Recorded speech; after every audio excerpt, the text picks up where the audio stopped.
January 9th, 2019. San Antonio, Texas. The gated community of Anaqua Springs. $1 million homes. Around-the-clock security. Surveillance cameras everywhere you look. People pay a fortune to live here because they believe it's one of the safest places imaginable. Just after 9 o'clock in the morning, a call comes into emergency services. The owner of one of the homes sounds frantic. He tells the dispatcher that his girlfriend has just shot her 2 daughters and then taken her own life. Officers rush to the scene and find the homeowner standing on the manicured lawn outside the mansion. He appears overwhelmed, covering his face with his hands. But almost immediately, responding officers notice something that stands out. There isn't a single tear on his face.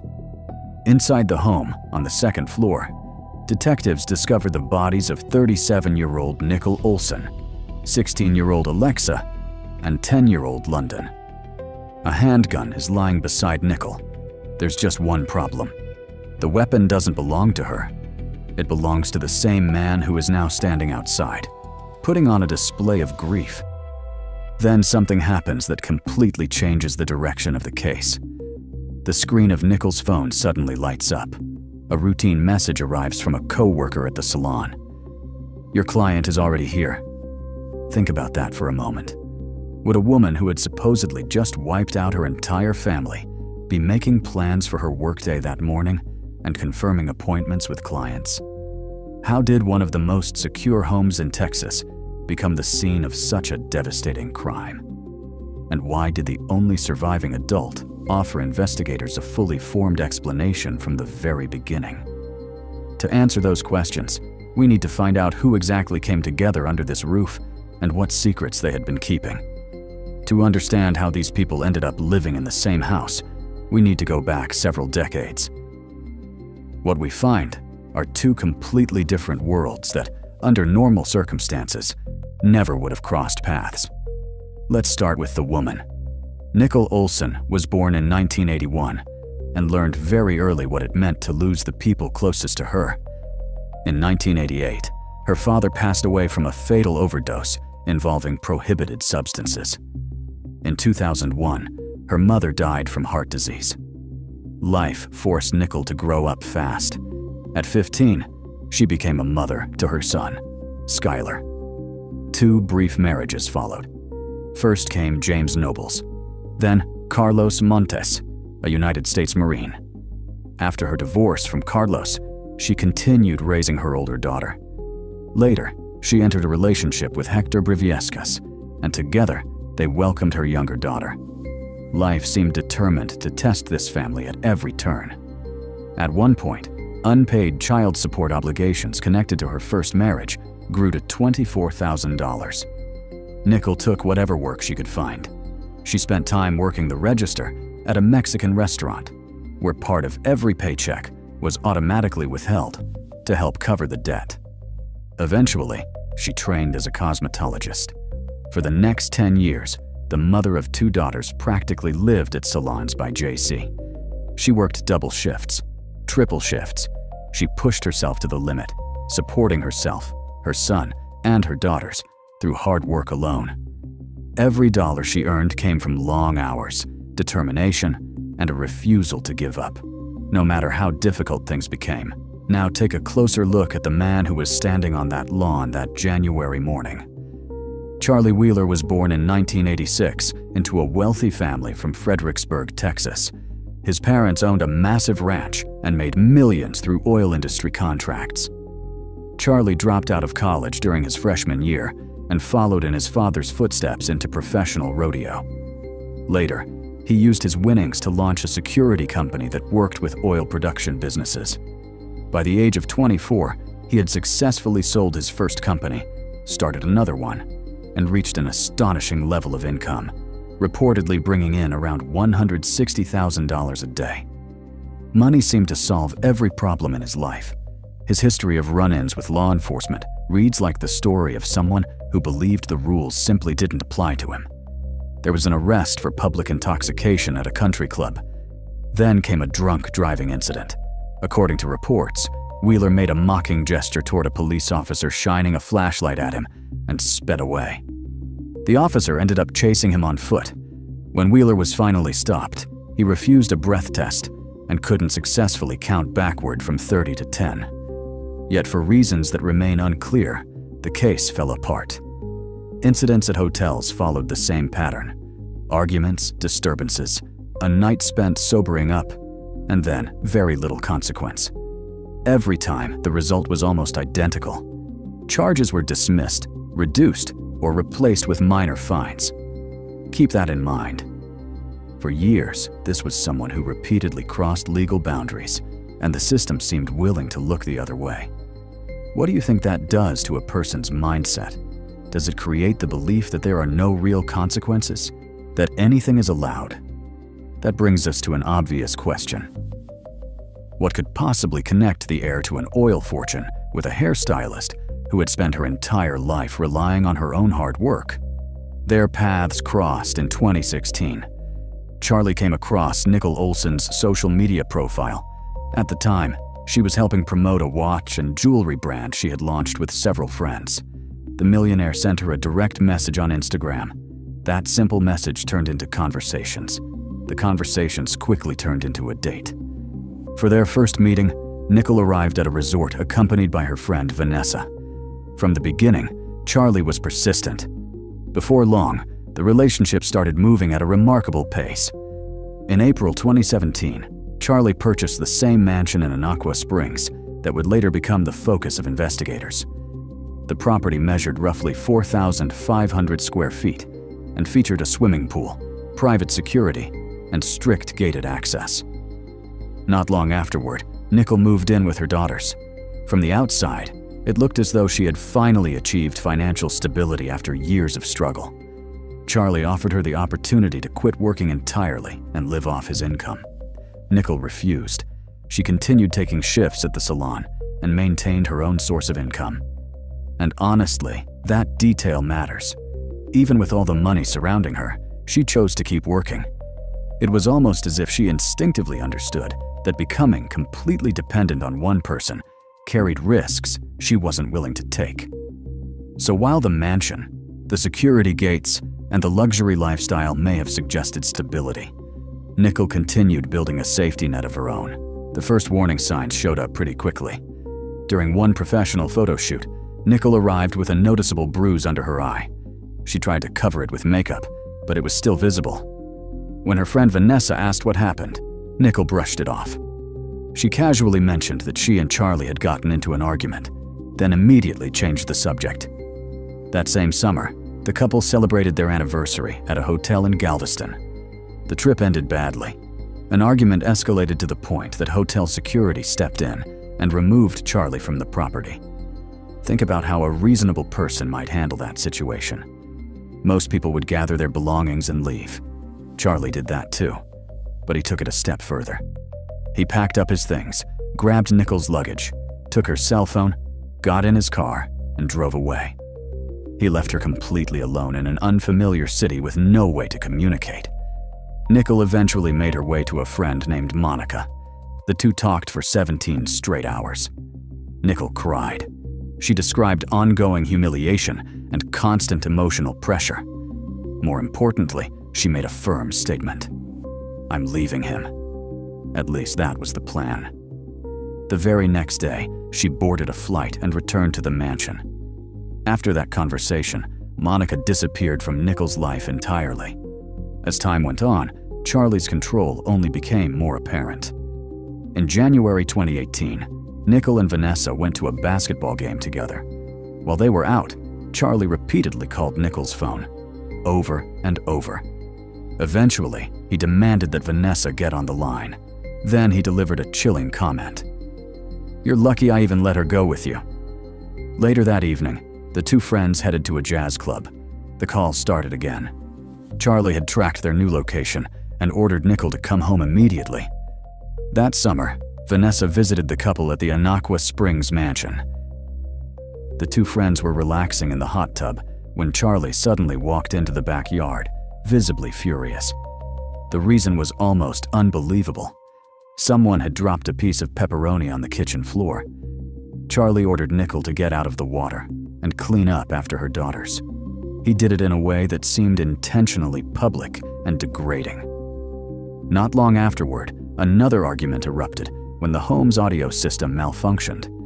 Once again, Charlie blamed everything on Nichols' daughters. The atmosphere became so uncomfortable that Vanessa left just 2 hours after arriving. As she was heading out the door, she looked at Nickel and said something that stuck with her. "You look like a guest in your own house," Nickel quietly nodded. "This is Charlie's house, not mine." Vanessa never visited them again. By that point, Nickel's isolation was nearly complete. Before long, she rarely left the gated community except to go to work, or when Charlie personally approved it. Throughout 2018, tensions inside the mansion continued to build. We don't know exactly what was happening behind those closed doors. What we do know comes from court records. During a 12-month period, patrol units were dispatched to that address 4 separate times. The documents do not reveal what triggered those calls, but they do establish one important fact. Something serious enough to draw law enforcement attention kept happening inside that home.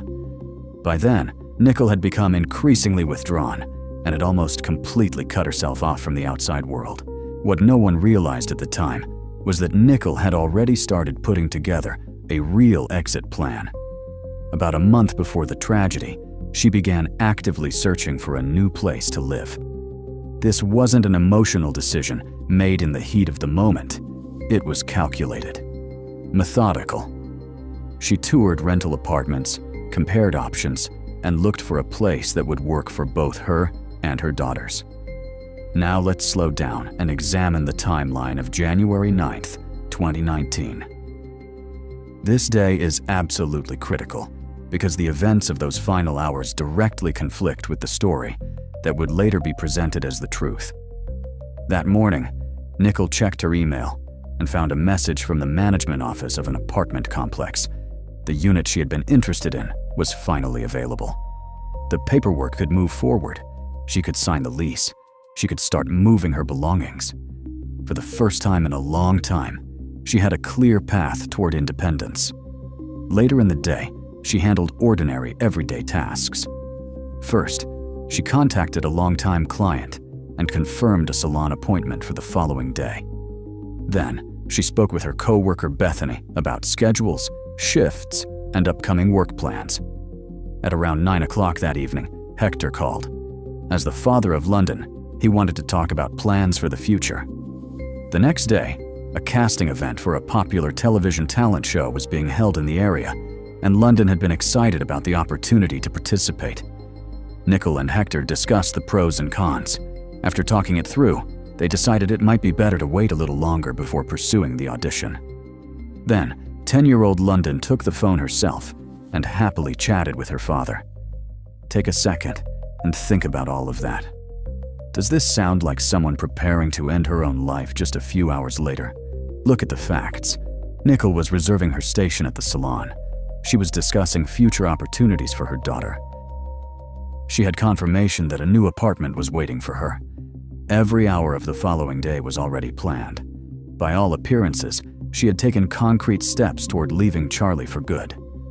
As Thursday evening continued, everything seemed normal. The atmosphere inside the house appeared calm. Nickel exchanged messages with Vanessa and chatted with several other friends and acquaintances. No one noticed signs of panic. No one noticed despair. Nothing in her messages suggested that anything was seriously wrong. Then, late that night, Charlie came home. According to later statements, that was when a major argument broke out. The calm was gone. The disagreement was significant enough that Charlie would later describe it to investigators as extremely serious. Not long afterward, he started his vehicle and drove out through the gates of the community. According to his original account, he was heading to stay with a friend for the night. And this is where the story begins to raise some difficult questions. He left behind a woman he had supposedly just had a major argument with. He left behind Alexa and London. Then, after putting distance between himself and the mansion, he pulled out his phone. Instead of simply going to sleep or staying with friends, he began searching through his contacts for the phone number of Nickel's brother. And from that moment forward, a chain of strange late-night events begins. a sequence of decisions and actions that even today is difficult to explain through ordinary logic. The surveillance cameras at the community exit quietly capture Wheeler's vehicle as it leaves the property. So yes, Charlie really does drive away. And this is where the story becomes especially interesting, because now we move into the world of digital evidence. Cell phone data and communication towers don't have opinions. They don't forget details. Unlike people, they generally leave a trail that can be reconstructed. Everything we know about the rest of that night comes almost entirely from phones, messages, and digital records. After leaving the community, Charlie doesn't settle in for the night at a friend's house. Instead, he launches into a wave of text messages. He begins sending messages to Nicole, to both daughters, and to Nicole's brother, Justin. The theme remains remarkably consistent. According to Charlie, he is deeply concerned about Nicole's emotional state following their argument. Take a step back and look at that situation from the outside. You have just left the house. You're telling family members that your partner may be experiencing a serious emotional crisis. Alexa and London are still inside the home. If the situation is truly that urgent, why spend the night sending text messages? Most people would either turn the car around and go back immediately, or contact emergency services and request a welfare check. Instead, Charlie continues creating a written record of his concern through text messages. Then a detail appears in the digital timeline that changes the entire perspective. A message arrives on Charlie's phone from Alexa's number. The text reads, "Are you here?" I think she's talking to herself. A frightened face emoji appears at the end of the message. Think carefully about that text. Why would a teenager ask whether the homeowner was inside the house when he had supposedly just left after a major argument? And notice how neatly those words fit into the explanation that would later be offered about Nicole's mental state. Phones record messages.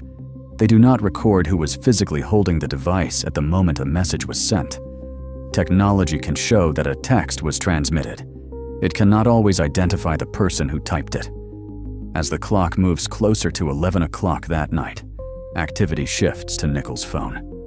Exactly 5 outgoing calls are placed. The first call goes to Charlie's mother. She doesn't answer.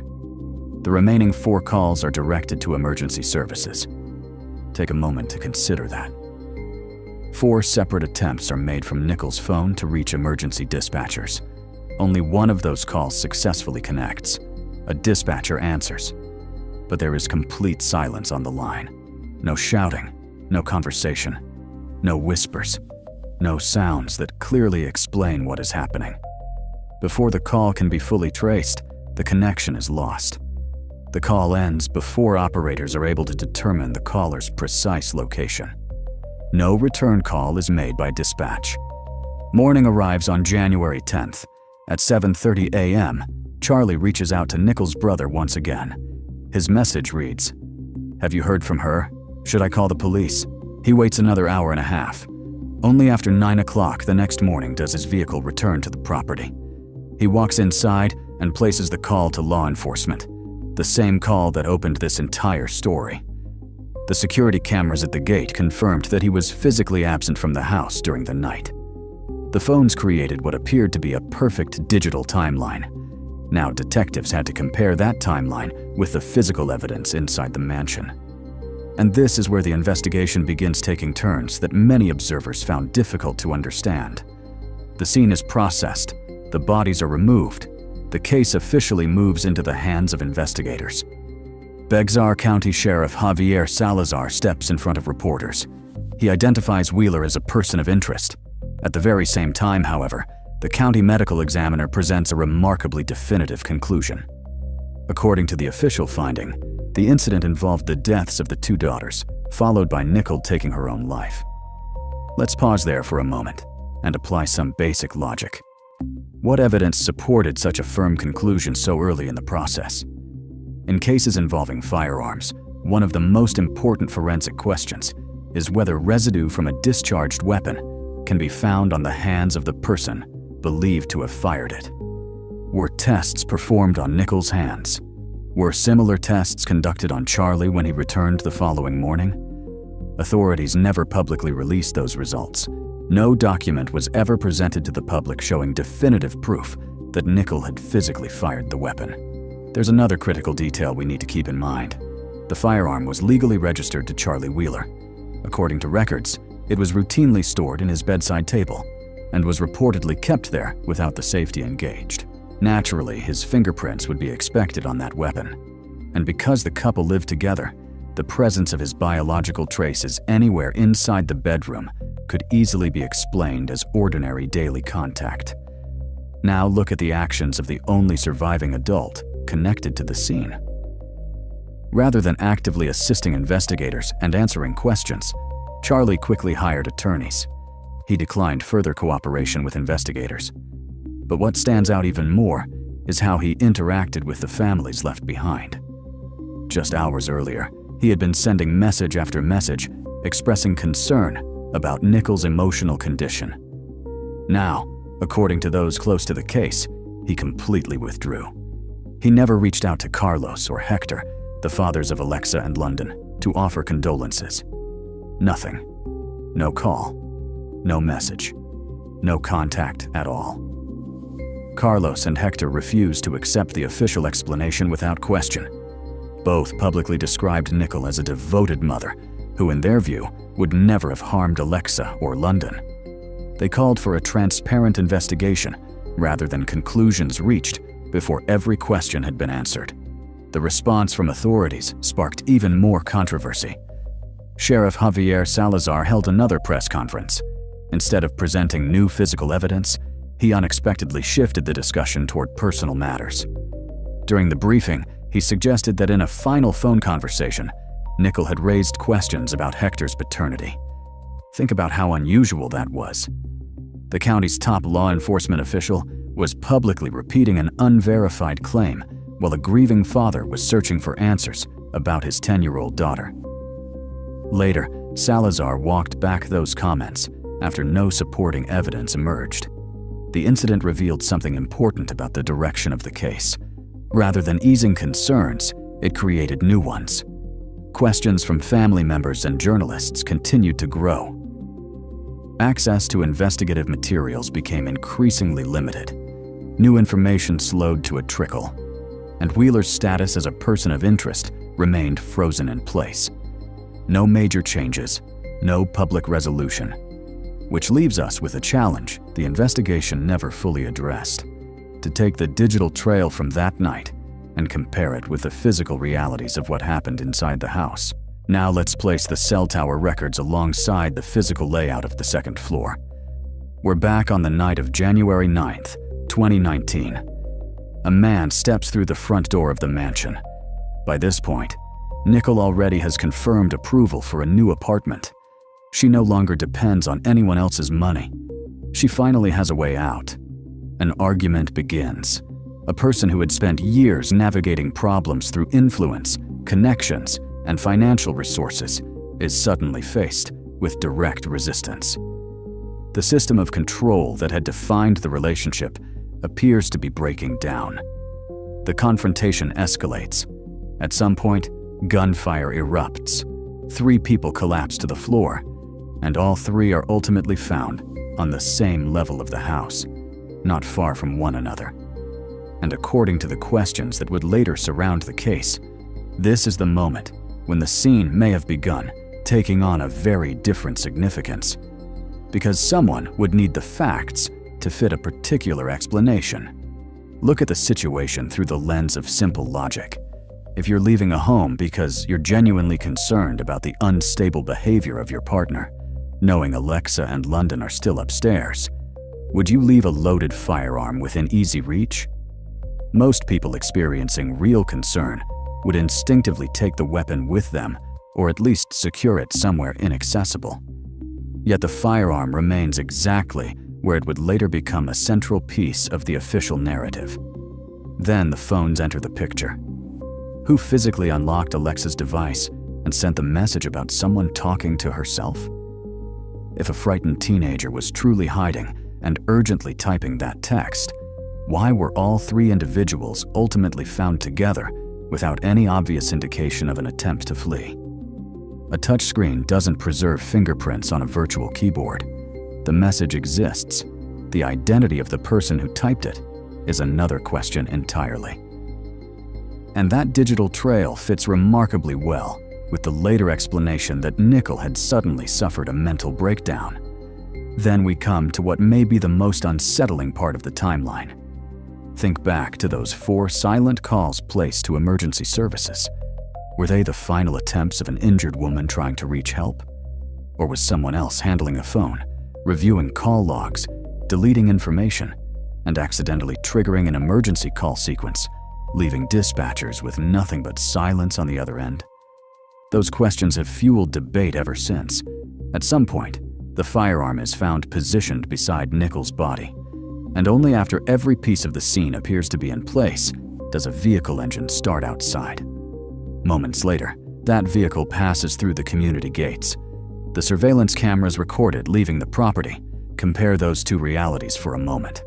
A person cannot storm out after an argument, drive away, and at the same time be responsible for events that had already unfolded inside the house. Digital evidence is unforgiving when it comes to timelines. The security footage shows Charlie leaving after the critical events had already occurred, not before. From that point on, the activity shifts outside the gated community. Throughout the night, he continues sending message after message, building the image of a worried partner, while inside the mansion, the scene remained unchanged.